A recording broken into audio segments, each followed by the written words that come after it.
Shalom Bapak Ibu yang terkasih, apa kabarnya? Luar biasa karena kita punya Tuhan yang luar biasa. Iya, tadi pagi ya saya sudah menyampaikan firman Tuhan yang saya yakin itu adalah pesan bagi gereja di tempat ini, bagi saya juga dan bagi setiap yang mendengar, bahwa ya di dalam 2 Timotius Tuhan berkata, dalam satu rumah itu banyak perabot, ada perabot yang mulia, ada yang kurang mulia. Perabot yang mulia itu dipakai untuk tujuan yang mulia, tapi yang kurang mulia itu dipakai untuk tujuan yang kurang mulia. Dan materainya ialah, kata firman Tuhan, Allah mengenal siapa milik kepunyaannya. Dan setiap orang yang menyebut nama Tuhan itu hendaklah meninggalkan kejahatan. Jadi ternyata tidak semua pendeta, tidak semua orang Kristen jemaat itu adalah kepunyaan Tuhan. Sebab Tuhan yang tahu siapa milik kepunyaannya. Dan orang yang menjadi kepunyaan Tuhan, mereka yang meninggalkan kejahatan. Amin. Saudara, seperti yang sudah tadi pagi saya sampaikan, saya akan bersaksi bagaimana Tuhan menyelamatkan saya. Saya dilahirkan dalam sebuah keluarga, dari kecil saya Muslim, tapi saya haji. Dan saya tidak mengenal Kristus dari kecil. Tanpa pengenalan yang benar akan Tuhan, ya saya pikir hidup ini adalah ya lahir, bekerja, cari uang lalu mati. Tidak pernah mengerti ada rencana Tuhan di dalam hidup setiap kita manusia. Tapi itu yang Yesus katakan, bukan kamu yang memilih aku, tapi aku yang pilih kamu. Saya akhirnya mengikuti apa yang saya mau, apalagi saudara, papi saya itu galak. Saya tidak bermaksud menjelekkan papi saya, tapi ini masuk dalam bagian kesaksian hidup saya. Ya, papi saya kalau mukul itu saudara nggak kira-kira, ya. Jadi dari kecil mungkin karena saya banyak luka batin, akhirnya saya mulai mencari pelampiasan di luar. Dan ya itulah orang kalau tidak mengenal Tuhan. Rasul Paulus berkata, aku melakukan segala dosaku dulu itu di luar pengetahuan iman. Aku melakukan semua dosa itu tanpa iman. Aku lakukan di luar pengetahuan akan kebenaran. Lain cerita kalau kita sudah tahu kebenaran tapi kita sengaja pura-pura tidak tahu. Saya jatuh dalam berbagai dosa, ya saya pikir kebebasan atau kemerdekaan hidup itu adalah ketika saya bebas melakukan apa yang saya mau. Ternyata saya makin jatuh terpuruk hingga akhirnya ketika kita melakukan semua dosa saudara, mengikuti apa yang iblis tawarkan. Tadi pagi saya sampaikan yang ada dalam dunia ini hanya 3 hal. Keinginan daging, keinginan mata, dan keangkuhan hidup. Itu yang ada dalam dunia, dan itu semua bukan berasal dari Bapa, tetapi dari dunia. Ya, tadi pagi sudah saya jabarkan keinginan mata. Ya, mata ini tidak pernah ada puasnya. Ya, karena itu Yesus berkata, mata adalah pelita tubuh. Jika matamu jahat, maka gelap seluruh tubuhmu. Tapi jika matamu baik, maka teranglah seluruh hidupmu.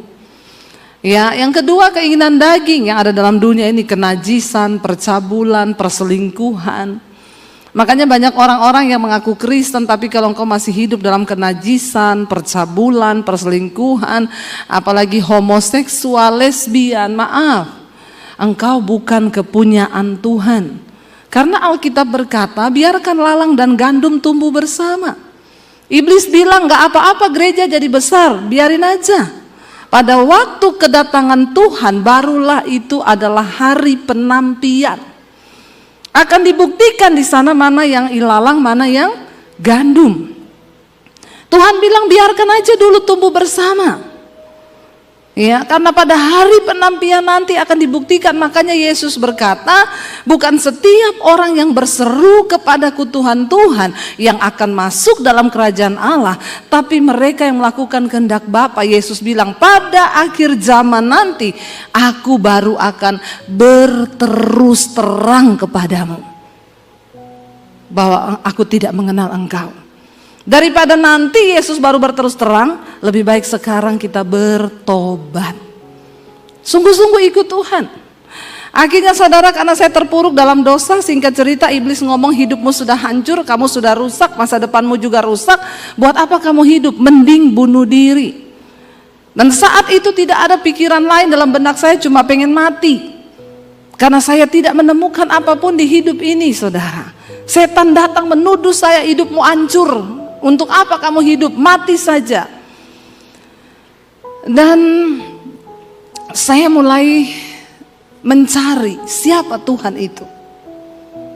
Saya mulai bertanya, Tuhan, untuk apa engkau ciptakan aku di dunia ini? Kurang kerjaan banget kau Tuhan. Kenapa engkau ciptakan aku untuk berdosa? Kalau hari ini saya mati bunuh diri, saya tahu saya masuk neraka, terus Tuhan puas. Buat apa engkau ciptakan saya? Tanpa pengetahuan yang benar, saya marah kepada Tuhan. Dan di luar sana saudara, ada begitu banyak orang yang sedang punya pertanyaan yang sama. Dan tugas kita lah untuk membawa mereka ke jalan yang benar. Tapi bagaimana mungkin Alkitab bilang engkau saja kalau ditinjau dari segi usia, harusnya kita ini semua sudah jadi pengajar. Tapi yang terjadi adalah apa saudara? Orang Kristen sekarang datang duduk pulang di gereja, tapi engkau tidak mampu menjadi pengajar. Bahkan asas-asas tentang kekristenan itu masih harus diajarkan.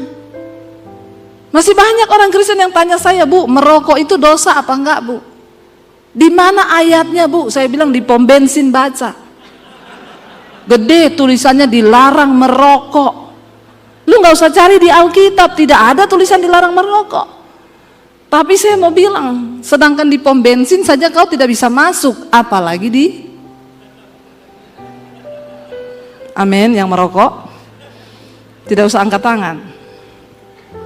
Saya khotbah begini di Jakarta saudara, di satu mall. Tiba-tiba waktu pulang saya dikejar orang Ambon. Di mall, orang Ambon sangar saudara. Seng makan mati, makan seng juga mati. Dia kejar saya, dia bilang, Ibu pendeta, Ibu pendeta. Saya bilang, kenapa ya Pak? Saya tadi ikut ibadah yang Ibu bawa firman tadi. Saya itu paling tidak suka kalau ada pendeta khotbah-khotbah soal rokok. Emangnya saya beli itu rokok pakai uangnya pendeta? Terus saya bilang, Bapak ini masalahnya apa ya? Tapi tadi itu Ibu bilang, sedangkan di pom bensin saja saya tidak bisa masuk, apalagi di surga. Saya pikir-pikir itu Ibu betul juga itu. Ternyata seringkali kita nggak usah khotbah tinggi-tinggi bahasanya Pak. Ya karena jemaat itu lebih ngerti bahasa yang sehari-hari saja. Terus dia bilang, Ibu, saya tadi dengar khotbah Ibu itu, saya berniat mau berhenti merokok Ibu. Tapi sudah lama ini memang saya tidak bisa berhenti Ibu. Karena aduh bagaimana ya Ibu ya. Ibu kasih saya tips Ibu. Atau Ibu tumpang tangan ke saya Ibu supaya saya berhenti merokok. Saya bilang, Pak, itu adalah niat dari dalam diri. Biar saya tumpang kaki Bapak. Kalau memang Bapak tidak niat bertobat, tidak bisa Pak. Terus bagaimana tipsnya Ibu? Nanti kalau Bapak berhenti 1-2 hari itu kan iblis bujuk lagi tuh. Nanti iblis Bapak lihat rokok kepengen ambil, nggak apa-apa ambil aja Pak. Ambil ya Ibu Debbie. Iya, terus hidupin aja. Hidupin ya Ibu. Terus Bapak taruh di mulut tapi diputer, apinya taruh di bibir. Bapak lakukan itu sehari 3 kali. Saya yakin Bapak berhenti merokok. Kenapa? Bibirmu melepuh. Tapi lebih baik begitu kan, kena api rokok daripada kena api neraka. Kan Tuhan bilang, kalau tanganmu membuat engkau berdosa, potong tanganmu. Lebih baik engkau masuk surga tanpa tangan daripada engkau utuh tapi masuk ke dalam neraka. Kalau kakimu membuat engkau berdosa, potong kakimu. Lebih baik engkau masuk surga tanpa kaki daripada engkau utuh masuk ke dalam neraka. Kalau orang yang tukang selingkuh, saya nggak tahu apa yang disuruh potong. Bertobat. Betapa kudusnya Tuhan itu. Jangan bermain-main dengan dosa saudara. Amin. Dan makanya kita ini kalau nggak berubah-berubah saudara, ya saya selalu berkata, setan itu tidak pernah takut dengan gereja yang penuh. Jangan bangga dulu kalau gereja penuh. Ya, buat tim PPW harus banyak berdoa supaya penyembahanmu itu naik menjadi dupa, bukan gaya-gayaan. Kita penyembahan nggak ada hadirat Tuhan buat apa? Apalagi kalau tim PPW-nya masih hidup dalam dosa. Ya, saudara, apa yang membuat gereja berbeda dengan Holy Wings? Lo bener, kita kalau cuma di gereja mau lompat-lompat, saudara, setan nggak pernah takut engkau lompat-lompat di gereja. Saya kadang kalau lihat di gereja itu orang udah kayak kesetanan, nggak ada bedanya sama Holy Wings, saudara. Apa yang membuat kita berbeda? Ada hadirat Tuhan. Dan ketika orang ketemu hadirat Tuhan, engkau pulang hidupmu berubah. Yang bersinah tidak bersinah lagi, yang homo nggak homo lagi, yang selingkuh tidak selingkuh lagi, yang kepahitan tidak kepahitan lagi, dan hidupmu berdampak bagi kerajaan setan. Setan takut, engkau juga berdampak bagi kerajaan Allah. Itu yang benar. Kita perlu berdoa hari-hari ini, saudara. Setan nggak takut, jemaat penuh. Makanya ada orang tanya sama saya, Bu, saya mau tanya sama ibu pelayanan di desa-desa ya? Iya sering. Kalau ibu pelayanan di desa, ada nggak yang kerasukan? Banyak, saya bilang. Kalau di kota ibu pelayanan di gereja besar, pernah nggak ada jemaat yang kerasukan? Saya bilang hampir tidak ada. Nah itu kenapa, Bu? Dulu pernah ada di Jakarta di gereja besar, lagi puji-pujian, ada bapak-bapak jatuh menggelepar. Saya lari langsung mau saya tengking. Tiba-tiba istrinya bilang, jangan Bu, kenapa? Epilepsi. Padahal saya pikir kerasukan, saudara. Udah mau saya dalam nama Yesus, bahasa roh kan keluar kan. Istrinya bilang, jangan Bu, kenapa? Epilepsi Bu. Oh, terus gimana sadarnya? Nanti sadar sendiri. Nah di gereja besar, di Jakarta, di kota besar itu memang jarang ada yang kerasukan. Menjadi PR dia tanya, kenapa ya Bu kalau di gereja besar tidak ada yang kerasukan? Saya juga bertanya, saudara.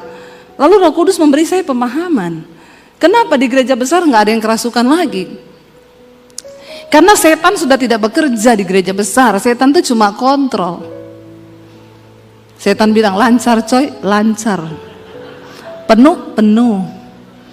Kata setan gini, nggak usah diganggu. Mereka aja kedagingannya udah lebih setan dari setan.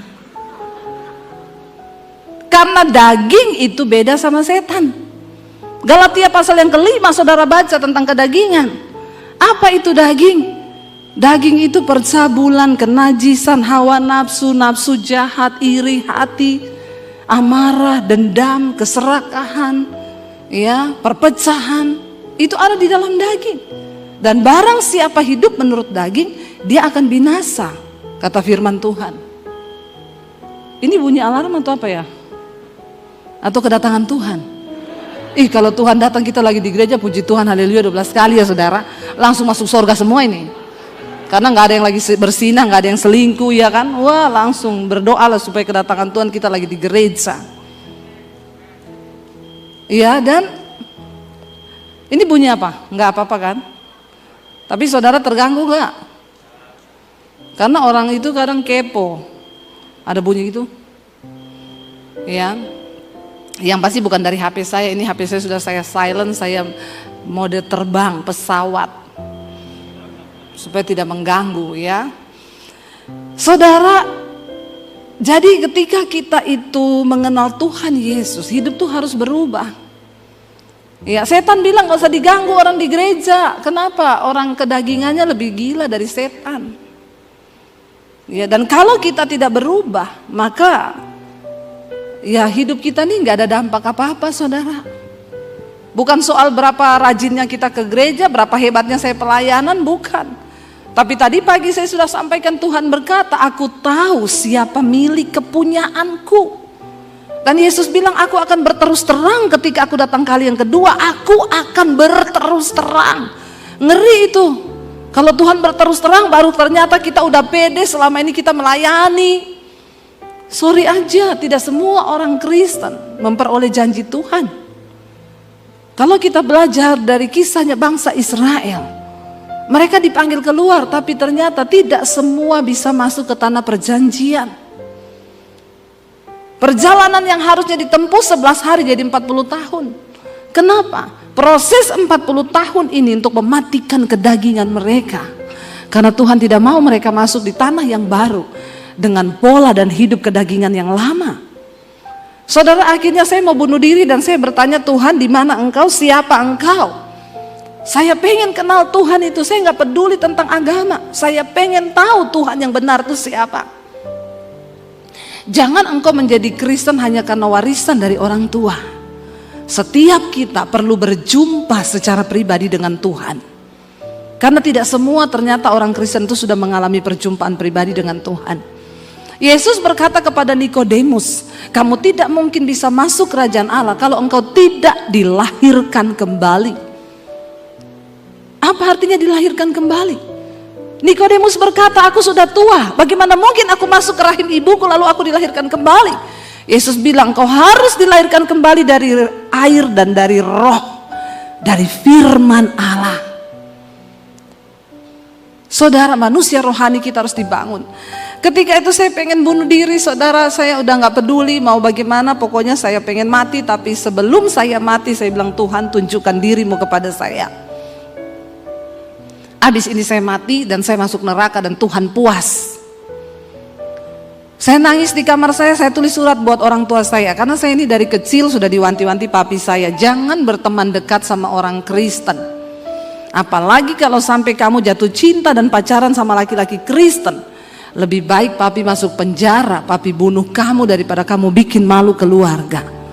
Jadi saya sangat-sangat takut dan saya tidak berani deket-deket sama cowok Kristen. Padahal yang ganteng-ganteng tuh cowok Kristen. Cie, amin loh ya. Yang bertobat. Yang tidak bertobat sama juga setan. Yang bertobat. Ya, saudara, akhirnya ya saya terus hidup ya dengan prinsip saya. Dan akhirnya sampai waktu itu saya pengen mati bunuh diri. Saya berdoa. Saya nggak tahu berdoa kepada Tuhan yang siapa. Tapi di benak saya percaya bahwa ada Tuhan di dunia ini. Orang yang paling malang, yang paling bodoh di dunia bukan orang yang nggak bisa baca tulis, tapi orang yang paling malang adalah orang yang tidak percaya bahwa Tuhan itu ada. Itu orang paling bodoh, saudara. Maaf ya, kita lihat matahari, bulan, bintang, bumi berputar pada rotasinya. Harusnya kita mengaku bahwa ada satu kuasa yang mengatur itu semua. Saya lihat bunga aja ya, itu bunga daunnya hijau, bisa keluar kuning, merah, itu saya, wow, Tuhan Engkau itu dahsyat. Itu dari mana itu kalau bukan karena kuasa Tuhan? Enggak mungkin, kita diciptakan manusia. Kita punya mata dua semua kan? Ada yang mata tiga di sini? Enggak ada. Kita punya mata dua, hidung satu. Lubangnya menghadap ke bawah. Kalau menghadap ke atas itu harus dioperasi. Kalau lubang menghadap ke bawah walaupun pesek, tidak usah operasi, begini saya sudah cukup. Amin ibu-ibu. Ya, karena orang itu kalau pengen cantik nggak puas-puas, nanti pengen cantik terus, nanti ini salah dikit diperbaiki, malah salah. Ya, operasi hidung jadi cantik sih, tapi ngomongnya jadi gini. Ya, pesek nggak apa-apa, lubangnya dua menghadap ke bawah sudah puji Tuhan, haleluya 12 kali. Karena kalau menghadap ke atas repot, hujan masuk air, maka matilah kau. Ya, jadi ya sudah disyukuri saja. Tapi ajaibnya Tuhan ya, kita punya hidung satu, mata dua, mulut satu, mukanya itu beda semua loh. Nggak ada yang sama kan? DNA-nya juga pun berbeda. Itu Tuhan. Kalau orang nggak percaya ada Tuhan tuh kebangetan, saudara. Saya bilang, Tuhan, saya percaya Engkau ada, tapi siapa Engkau sebenarnya, Tuhan? Tunjukkan dirimu kepada saya. Hanya ada satu Tuhan yang benar, walaupun agama banyak, hanya ada satu Tuhan. Kita perlu mengalami perjumpaan pribadi dengan Tuhan itu. Malam itu saya menangis di kamar saya tulis surat buat orang tua saya, papi, mami, saya minta maaf. Selama ini saya jadi anak yang tidak pernah nurut, saya memberontak sama orang tua. Ada begitu banyak pergumulan yang saya tidak bisa cerita bahkan kepada kalian. Tapi satu hal yang saya tahu, saya ini hidup cuma sial bikin masalah. Dan tidak ada satu orang pun yang sayang kepada saya. Jadi malam ini keputusan yang saya ambil. Saya mau bunuh diri. Saudara, malam itu ketika saya menangis di kamar saya, tiba-tiba saya dijamah satu kuasa. Tadinya saya marah karena saya menuduh Tuhan jahat, keluarga saya jahat, semua jahat. Tapi tiba-tiba saya dijamah kuasa itu, saya menangis saudara, kayak film diputerin semua dosa saya. Saya ini dulu ketika belum bertobat saya pelatih senam aerobik saudara. Makanya gayanya begini nih. Ya, jadi dulu saya ngajar di kantor polisi, di instansi-instansi pemerintah. Saya berdiri di panggung ini, iya 1, iya 2, iya 3 gitu ya. Dan saya tidak pernah tahu karunia apa yang Tuhan beri di dalam diri saya. Saya hanya merasa saya ini manusia yang tidak berguna dan saya pengen mati. Tapi ketika saya ada di tangan Tuhan, saya baru menyadari ternyata begitu banyak karunia yang Tuhan percayakan di dalam diri saya. Dan itu harusnya untuk kemuliaan Tuhan, bukan untuk dunia. Lalu saudara, ketika malam itu saya dijamah satu kuasa, saya nangis di kamar saya hampir 1 jam. Saya tidak bisa berkata-kata, hanya nangis, dan yang keluar itu adalah tangisan pertobatan. Saya minta ampun selama 1 jam lebih saya nangis. Saya baru tahu Alkitab berkata begini, tidak ada seorang pun yang dapat menyebut Yesus Tuhan kalau bukan karena pekerjaan Roh Kudus. Dan ketika Roh Kudus turun atas seseorang, maka Roh Kudus akan menginsyafkan orang itu yang pertama akan dosa, kebenaran, dan penghakiman. Saya dijamah Roh Kudus malam itu, saya nangis saudara. Tiba-tiba di dalam tangisan saya itu, saya menyebut Yesus. Terus mulut saya tidak bisa berhenti, Yesus, Yesus, Yesus. Dan itu pekerjaan Roh Kudus. Setelah hari itu saya rasa apa? Ada kelegaan baru di hati saya. Ada sesuatu yang baru. Saya gak ada pikiran lagi mati bunuh diri. Yang ada di benak saya cuma apa? Aku pengen kenal siapa Yesus itu. Saya datang ke gereja pakai baju senam. Dari rumah saya minta izin pakai baju senam. Sampai di gereja saya ke toilet ganti baju, saya ikut ibadah. Saya ketemu orang gereja, saya bilang saya bukan orang Kristen, tapi saya pengen tahu siapa Tuhan Yesus itu. Oh iya Bu, nanti setelah ibadah kita ketemu ya. Saya dikasih Alkitab. Saya pulang, saya baca Alkitab saudara. Saya baca Alkitab itu 1 hari 6 sampai 7 jam. Dan saya baca di dalam kamar mandi. Kenapa? Saya takut ketahuan. Kalau sudah selesai baca, saya gulung pakai baju-baju selimut, saya simpan di bawah kolong, di lemari, tiap hari saya pindahkan tempat simpannya. Karena papi saya punya pedang panjang 1,5 meter di bawah kolong tempat tidur. Dia punya pistol di lemari. Jadi tiap hari iblis mengintimidasi saya, kalau ketahuan kamu ditembak kepalamu, mati kamu. Tapi memang benar Alkitab berkata iman itu bertumbuh di dalam aniaya dan pembacaan firman Tuhan. Saudara mau bertumbuh dalam iman? Mau dianiaya? Langsung gak ada yang mau. Dianiaya itu bukan cuma mau dibunuh. Ketika engkau difitnah, engkau gak balas, itu dianiaya. Ketika engkau disakiti tapi engkau tidak balas, itu engkau dianiaya karena kebenaran. Lalu saudara, saya tiap hari baca, nggak ada yang bisa tuntun saya karena saya juga sembunyi-sembunyi. Dan waktu hari-hari saya itu kan belum ada YouTube tahun 95. Saudara, sekarang enak mau belajar, kebangetan banget kalau orang Kristen hari ini tidak bertumbuh. Saudara mau cari apa aja sekarang, pengajaran itu begitu terbuka lebar. Saya dulu nggak ada, benar-benar Roh Kudus sendiri yang menerjemahkan setiap firman. Karena saya baca dengan ketakutan, tapi itu firman yang saya baca seperti hidup dan menjadi rema. Nggak ada yang saya nggak ngerti. Saya baca Alkitab tuh kayak terbuka semuanya. Saya catat apa yang saya temukan dari ayat demi ayat. Sampai akhirnya saya mulai berubah saudara. Yang tadinya saya pulang jam 2 malam, dipukulin papi saya. Besok saya pulang jam 3. Saya panjat tiang antena break-break itu di samping rumah. Ya, besoknya saya pulang jam 3, saya panjat, enggak bisa naik, licin, disiram oli. Itu sampai begitu. Sampai saya yakin orang tua saya juga udah enggak bisa atur saya.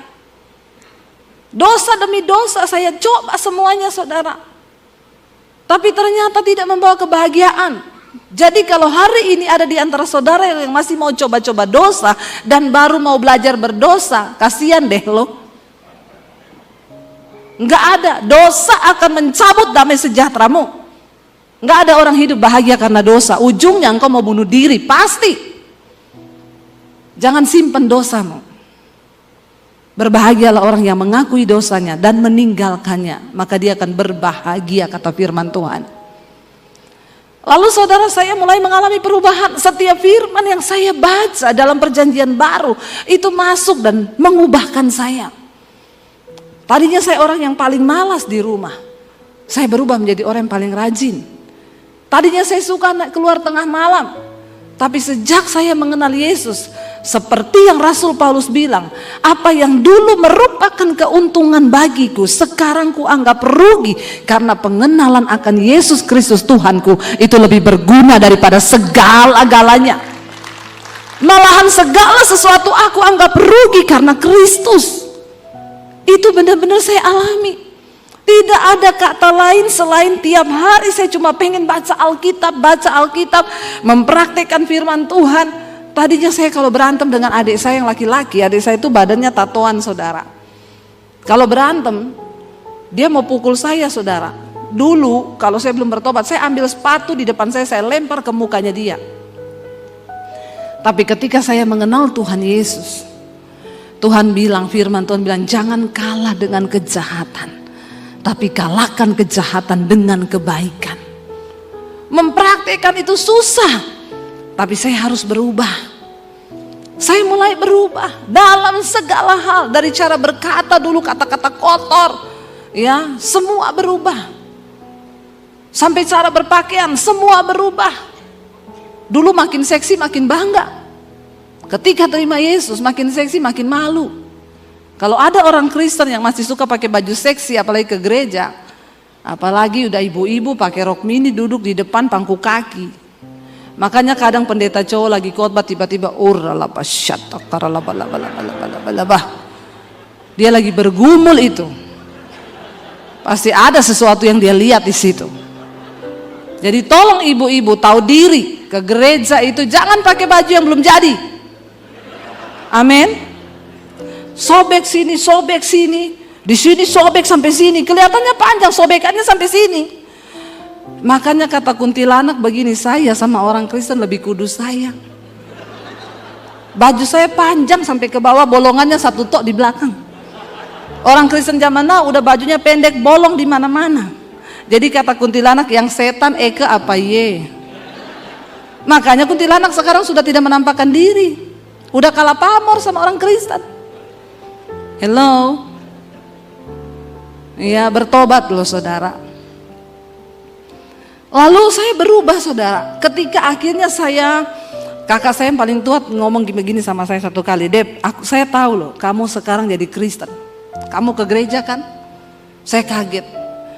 Kamu berhenti atau saya kasih tahu papi? Kalau sampai saya kasih tahu papi, kamu tahu, kamu bisa mati loh, dibunuh. Wah, saya tambah takut, saudara. Tapi di situ saya mulai berdoa, Tuhan, kalau memang sudah waktunya saya harus menyatakan imanku.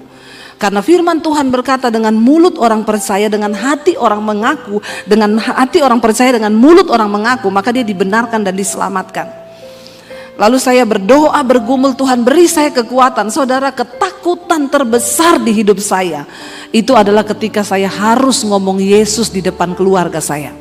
Itu ketakutan terbesar saya. Karena saya tahu tidak main-main, ada pistol di lemari.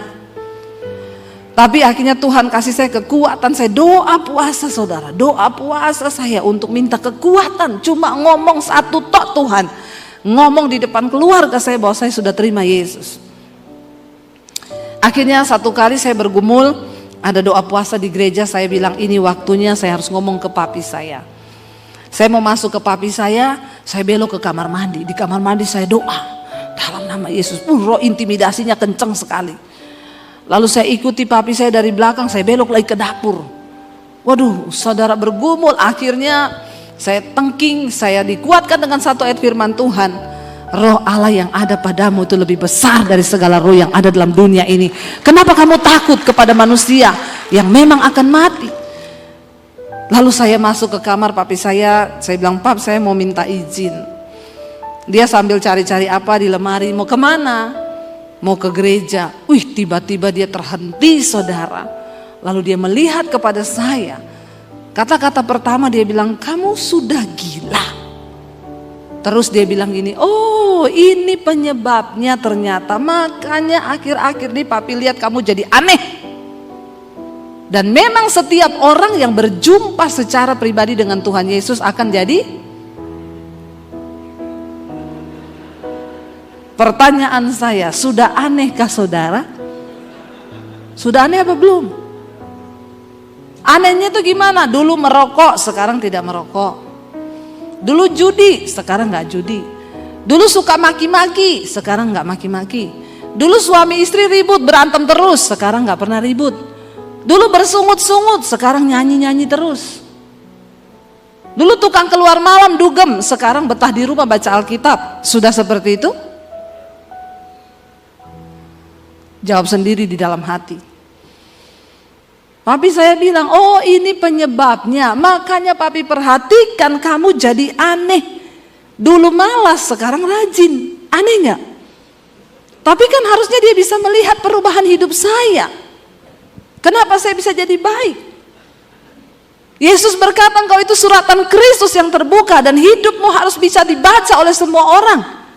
Karena Yesus sekarang tidak hadir secara fisik, tapi dunia akan melihat kita sebagai murid-muridnya. Amin, saudara. Lalu saudara, papi saya bilang, oh ini penyebabnya. Dari situ saya mulai diancam. Papi saya bilang, saya enggak main-main ya. Papi dia bilang, kamu apa? Jangan bergaul sama orang Kristen.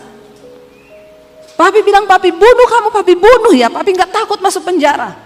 Wah, saya ketakutan di situ. Saya disuruh belajar agama lagi. Saya ikuti, tapi saya dapat kekuatan di sana. Dikatakan bahwa Isa Al-Masih adalah kalimatullah, firman Allah yang menjelma menjadi manusia. Dia dikandung oleh Rohulullah lewat Maryam dan dia dilahirkan ke dalam dunia. Saya mendapat kekuatan, saya catat di buku harian saya, buku itu ditemukan kakak saya. Diserahkan ke papi saya dipanggil. Papi enggak suruh cari kamu kelemahan.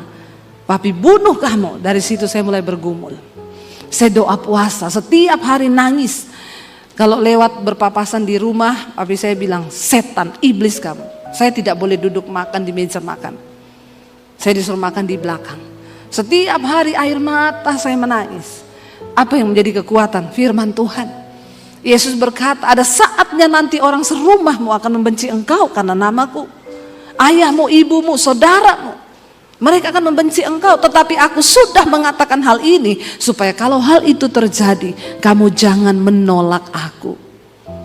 Dan akhirnya saudara, saya terus dikuatkan sampai akhirnya tahun 96. Saya berdoa, Tuhan, sampai kapan saya hidup seperti ini? Nyatakan kehendak-Mu buat saya, jamah hati papi saya. Desember akhir 96 saya dipanggil papi saya, dia tanya, papi tahu kamu gak berubah. Jadi hari ini papi kasih kamu pilihan, kamu mau ikut siapa? Kalau kamu tetap di agamamu, angkat kaki dari rumah ini dan jangan anggap kamu punya keluarga. Dan satu lagi, kamu pergi dari rumah ini, jangan bawa ijazah. Saya melihat Yesus kasih makan kamu pakai apa. Saya pamit saudara, saya bergumul hari-hari itu, Tuhan, saya mengasihi keluarga saya. Tapi saya juga tidak bisa pergi dan hidup tanpa siapa-siapa. Apa yang harus saya lakukan? Kenapa begitu berat yang saya alami? Saya masuk di kamar, saya berdoa, saya menangis. Tuhan, satu hal yang saya minta, apapun resiko saya di depan, satu yang saya minta, tuntun saya. Dan jangan biarkan aku keluar dari rencana Tuhan. Karena kebahagiaan di hidupku hanya ketika aku hidup di dalam rencana Tuhan. Saya berdoa malam itu dapat ayat, berbahagialah kamu jika karena namaku engkau meninggalkan ayahmu, ibumu, rumahmu, ladangmu, pekerjaanmu, karena engkau akan memperolehnya lipat kali ganda. Saya menangis di situ, tidak mudah saudara.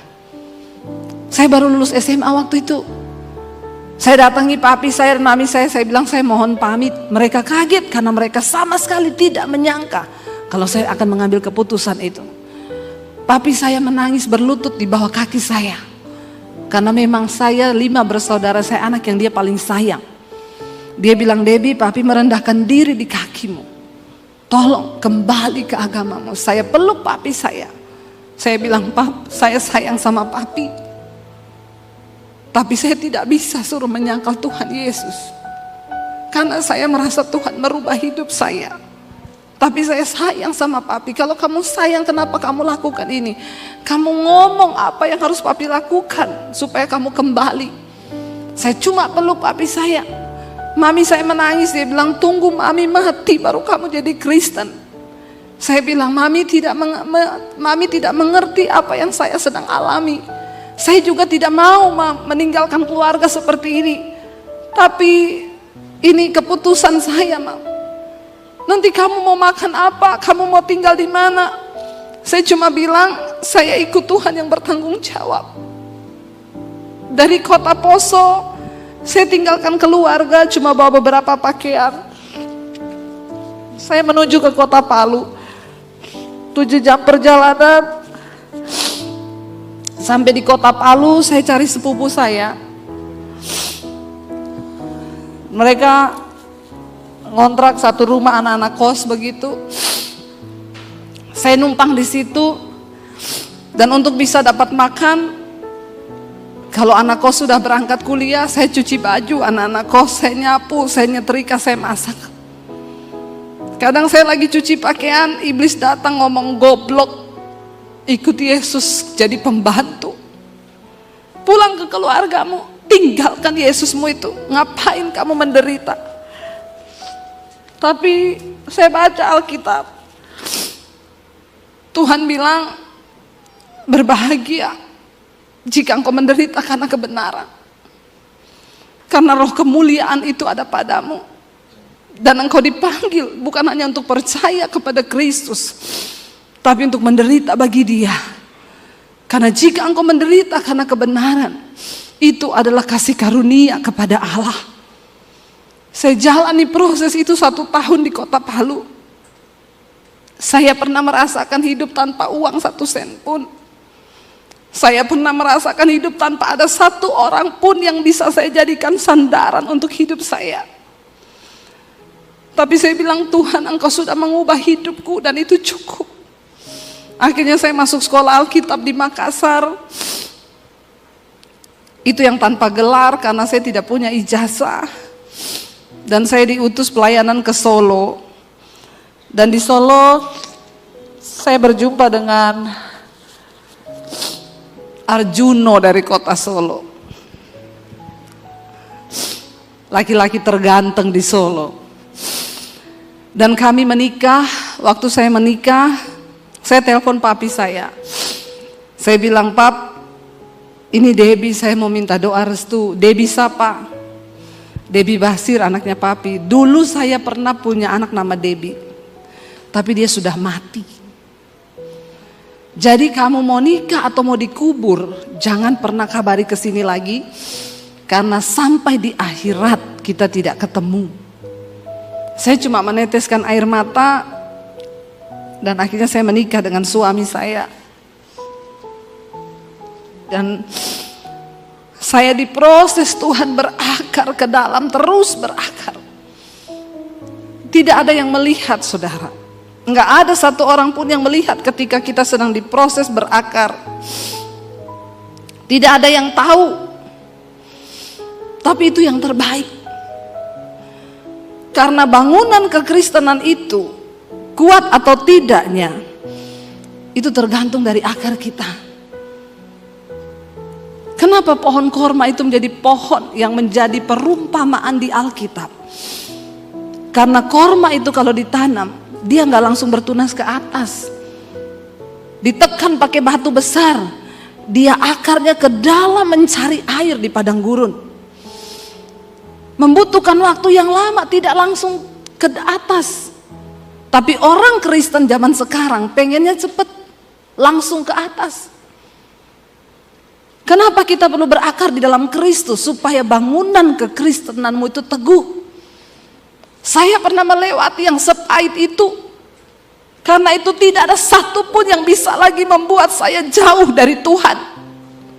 Saya baru mengerti Rasul Paulus berkata, Tidak ada satupun yang bisa pisahkan aku dari kasih Kristus. Apakah itu kelaparan, ketelanjangan, ataupun aniaya, tidak ada satupun. Karena aku sudah mengalami Kristus. Kenapa kita perlu punya pengalaman pribadi berjumpa dengan Yesus? Supaya engkau kuat menjalani hidup kekristenan. Karena ikut Yesus itu tidak enak. Nggak enak ikut Yesus itu. Siapa yang bilang ikut Yesus itu enak, saudara?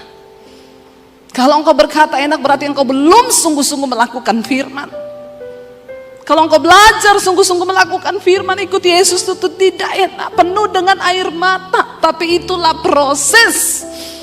Sebab Tuhan lebih tertarik mengubah karaktermu ketimbang menjawab semua persoalan-persoalan di hidupmu.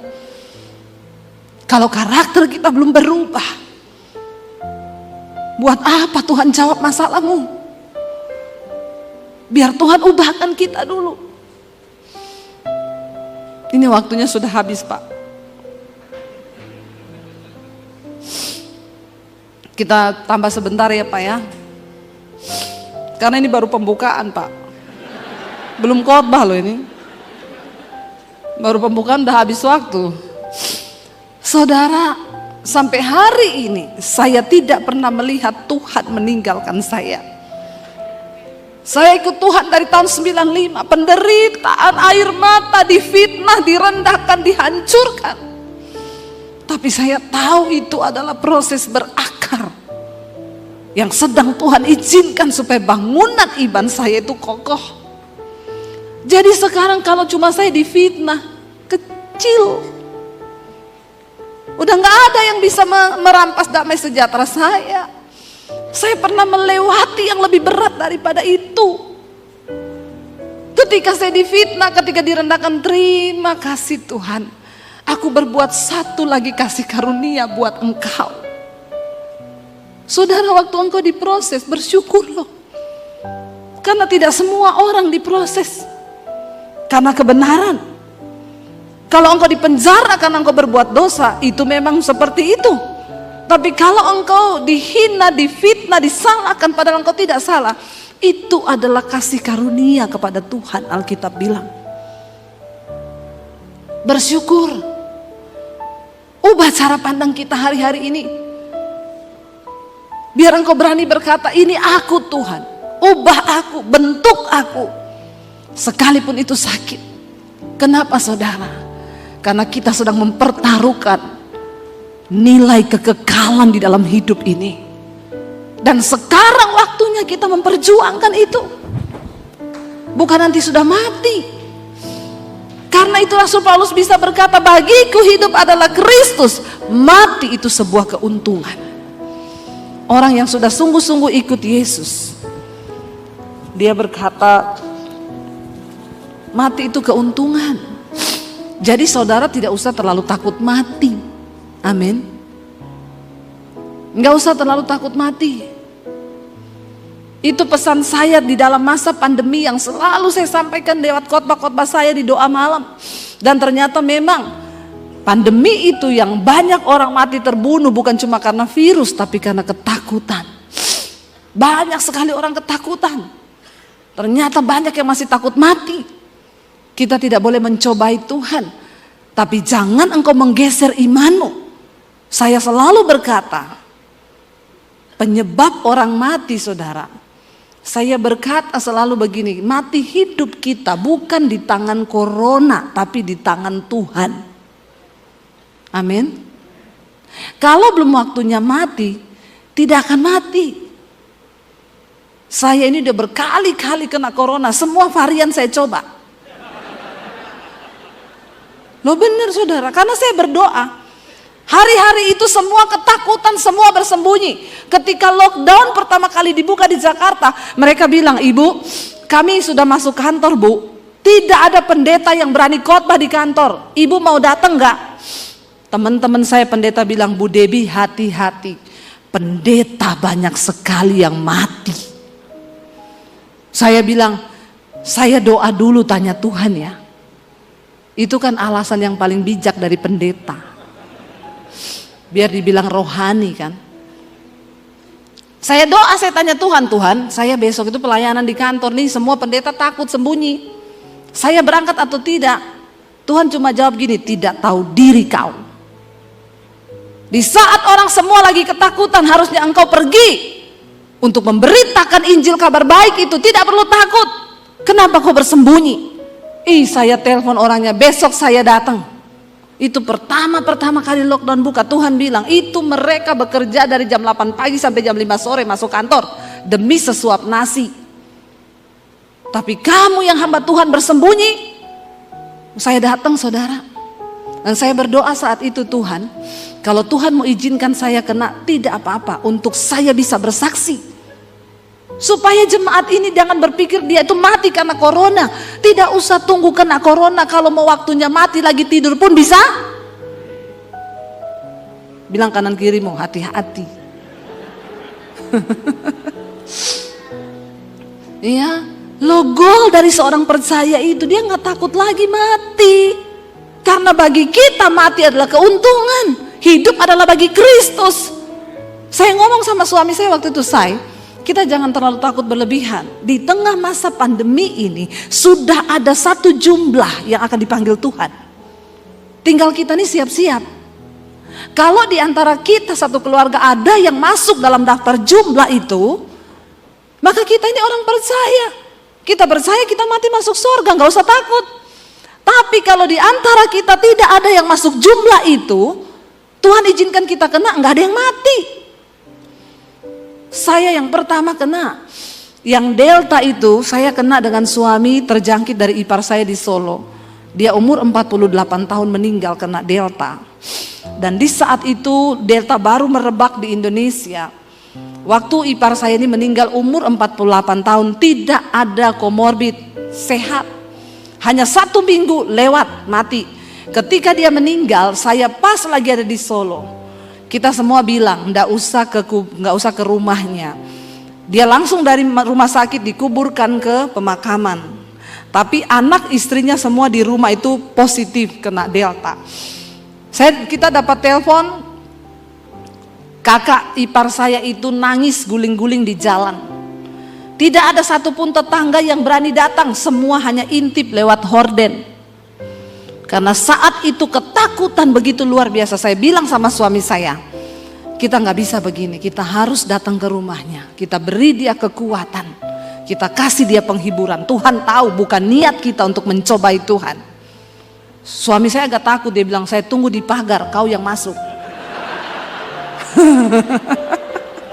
Dalam hati saya, kalau saya kena corona, kan ini virus, satu orang bertobat, seisi rumah diselamatkan kan. Satu orang kejangkit, ini virus alkitabiah banget kan. Satu orang terjangkit, seisi rumah terjangkit kan. Jadi saya tuh datang, kakaknya peluk saya, menangis, saudara, di sini. Saya doa dalam nama Yesus, dalam nama Yesus. Tapi saya kasih dia kekuatan, bersyukur suamimu sudah syok saudara. Umur 48 tahun, tidak sakit apa-apa, cuma seminggu. Di grup itu masih ngomong, saya kena corona doakan ya. Gini. Besoknya gini, agak sesek, makan mas, makan. Nggak nafsu, harus dipaksa. Hari ketiga masih bercanda. 5 hari, 6 hari sesek, 7 meninggal. Ngeri, kita takut semua. Kami pulang dari Solo sampai di Jakarta, suami saya demam, gak bisa makan, muntah-muntah. Kakak ipar saya telepon, cepat PCR, kami satu keluarga di Solo sudah positif. Kita pergi periksa, benar kami berdua positif, karena anak-anak gak ikut ke Solo. Baru kali itu saya lihat suami saya udah mau mati saudara, tidak berdaya, pegang HP aja gak bisa. Tiap berapa menit muntah, gak bisa makan apa-apa. Saya bilang sama suami saya jangan sampai ke rumah sakit ya saya. Jangan sampai sesak napas, kamu ke rumah sakit mati kau saya. Bukan apa-apa, gak ada yang urus kan. Gak ada yang kasih makan, gak ada yang kasih minum. Bener ya. Terus saudara, akhirnya saya juga kena itu. Ya, dia nggak bisa makan apa-apa. Saya cuma ingat dia suka itu pisang. Saya kasih pisang nggak muntah, lumayan bisa makan 1 pisang. Malamnya saya habis mesbah doa, Sesak napas saudara saya bunyi gini. Sudah keringetan saya ditambah, dan kita itu waktu itu kena karena intimidasi iblis. Kakak saya nih baru di depan mata bener-bener nih. Bunyi napas saya begitu, setan bilang, malam ini kamu sesek, besok dibawa ke rumah sakit, 3 hari kamu mati. Takut saya, pendeta juga manusia. Punya rasa, punya hati, jangan samakan dengan pisau belati. Saya duduk di studio, saudara, saya sudah ingat siapa teman yang mau saya telepon. Karena banyak yang ngomong, Bu kalau butuh rumah sakit ngomong ya, nanti saya kasih rumah sakit. Lagi saya ingat begitu, Roh Kudus ngomong gini, kenapa kamu mengandalkan manusia? Kamu tuh hamba Tuhan. Angkat imanmu, angkat perjamuan kudus.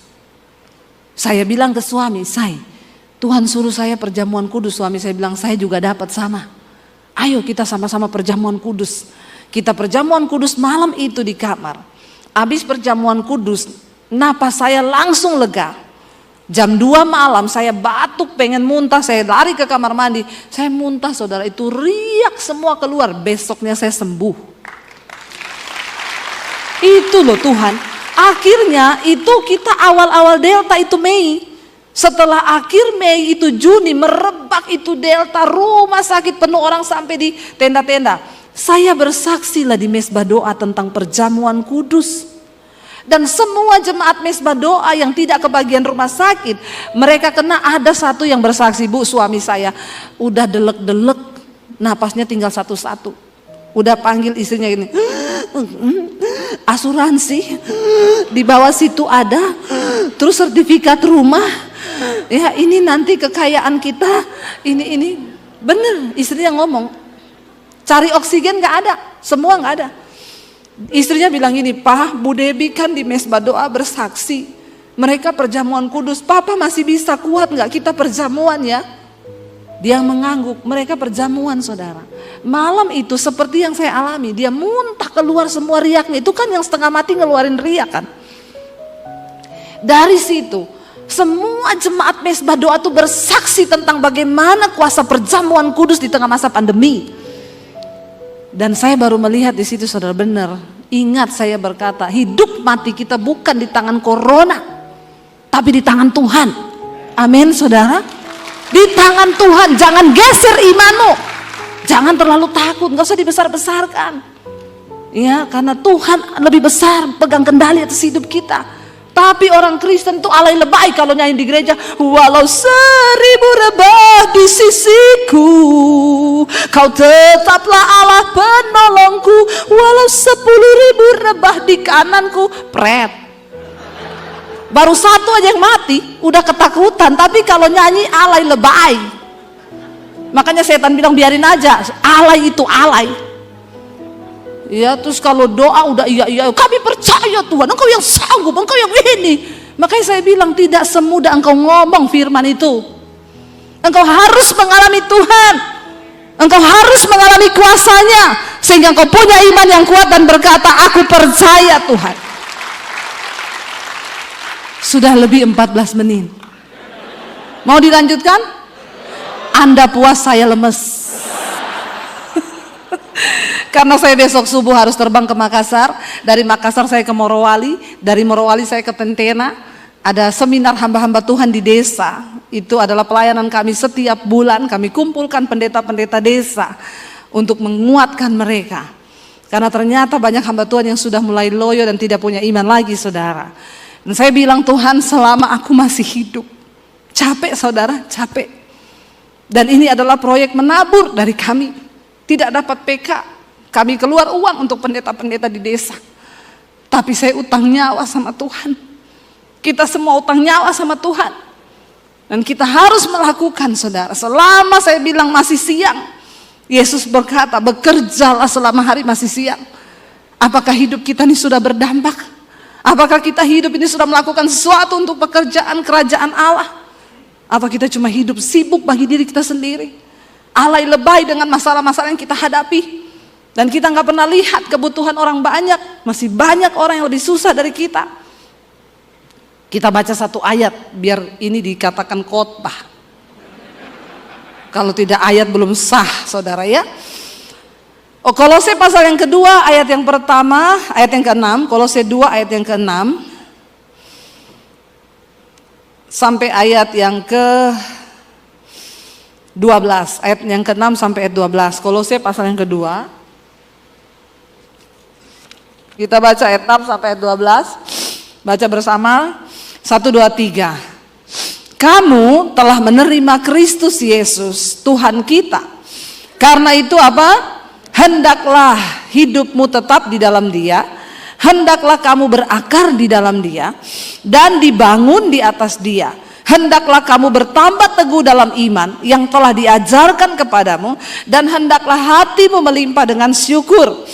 Hati-hatilah supaya jangan ada yang menawan kamu dengan filsafatnya yang kosong dan palsu menurut ajaran turun-temurun dan roh-roh dunia, tetapi tidak menurut Kristus. Sebab dalam Dialah berdiam secara jasmania seluruh kepenuhan kealahan, dan kamu telah dipenuhi di dalam Dia. Dialah kepala semua pemerintah dan penguasa. Dalam Dia kamu telah disunat bukan dengan sunat yang dilakukan oleh manusia, tetapi dengan sunat Kristus yang terdiri dari penanggalan akan tubuh yang berdosa. Karena dengan Dia kamu dikuburkan dalam baptisan, dan di dalam Dia kamu turut dibangkitkan juga oleh kepercayaanmu kepada kerja kuasa Allah yang telah membangkitkan Dia dari antara orang mati. Saudara, kita sudah berada di dalam Yesus. Menjadi Kristen saja tidak cukup, tapi saya undang para imam musik maju ke depan. Menjadi Kristen saja tidak cukup, tapi kita harus berakar di dalam Dia, dibangun di atas Dia. Jalani setiap proses hidup kita, biarlah akar kita makin kuat ke dalam. Kita mau angkat pujian, ku tahu hidupku adalah penyembahan Tuhan. Bukan hanya nyanyian yang kami naikkan kepadamu, tapi sikap hidup yang bertobat, itu penyembahan kita. Bukan hanya pujian yang keluar dari mulut, tapi pertobatanmu, itu yang Tuhan nantikan. Mari kita hidup sungguh-sungguh bertobat, karena dengan pertobatanmu engkau akan berdampak bagi kerajaan Allah, dan engkau juga berdampak bagi kerajaan setan. Setan gemetar kepada orang-orang yang melakukan firman.